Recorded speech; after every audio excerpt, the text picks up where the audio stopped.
बिस्मिल्लाहिर्रहमानिर्रहीम। अस्सलामु अलैकुम। सऊदी अरब में मौजूद तमाम सऊदी शहरी और गैर मुल्की अफराद से एक अहम खबर शेयर की जा रही है कि सऊदी वजारत सेहत एक अहम प्रेस कॉन्फ्रेंस आज करने जा रहा है, जो कि 3:35 पर शुरू होगी, जिसमें इंटरनेशनल लेवल पर जो वबाई मर्ज से मुतल्लिक अहम खबरें आई हैं, जैसे रशिया ने वबाई मर्ज कोरोना की दवा ईजाद करने के बारे में एक एलामिया जारी कर दिया है। इसके अलावा सऊदी अरब में वबाई मर्ज कोरोना किस हद तक कंट्रोल हुआ है, अगले आने वाले दिनों में क्या लाएमल इख्तियार किए जाएंगे, इंटरनेशनल परवाजें, दीगर जो कारोबार अभी बंद हैं उन्हें खोलने के बारे में क्या इकदाम हो सकते हैं, वजारत सेहत इस बारे में रिपोर्ट जारी करेगा।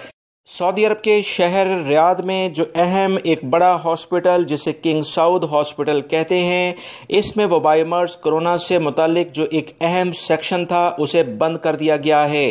दोस्तों, आप जैसे इस वीडियो में देख रहे हैं, यहाँ का अमला, डॉक्टर, नर्सेस और दीगर मेडिकल स्टाफ खुशी के साथ वहाँ से निकल रहे हैं, क्योंकि ये सेक्शन वबाई मर्ज कोरोना के मरीजों की तादाद कम होने की बिना पर सऊदी अरब के अहम हॉस्पिटल से ख़त्म कर दिया गया है, जो कि बहुत बड़ी अचीवमेंट है।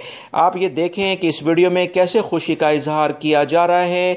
इसी बुनियाद पर सऊदी अरब में वजारत सेहत एक अहम प्रेस कॉन्फ्रेंस कर रहा है, जिसके बारे में इंशाल्लाह मजीद मालूमात जैसे आएंगी आप तमाम भाइयों से शेयर कर दी जाएंगी।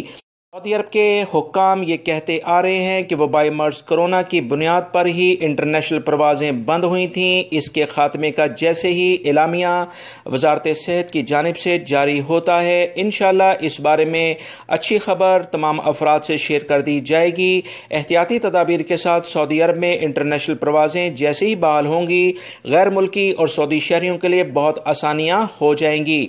तमाम गैर मुल्की अफराद जो इस बारे में मुसलसल सवालात कर रहे थे, याद रखें वजारत सेहत अगर इस बात की इजाज़त देता है कि इंटरनेशनल परवाजें एहतियाती तदाबीर के साथ अगर शुरू की जाएं तो इसका एलामिया भी जल्द जारी हो जाएगा। आज की प्रेस कॉन्फ्रेंस काफ़ी अहम है, इस बारे में मजीद मालूमात जैसे आएंगी दोस्तों आपसे शेयर कर दी जाएंगी। लिहाजा वीडियोस को देखते रहें और इस वीडियो को भी लाइक करके आगे शेयर कर दीगा, ताकि दूसरे भाई भी ये मालूमात जान सकें।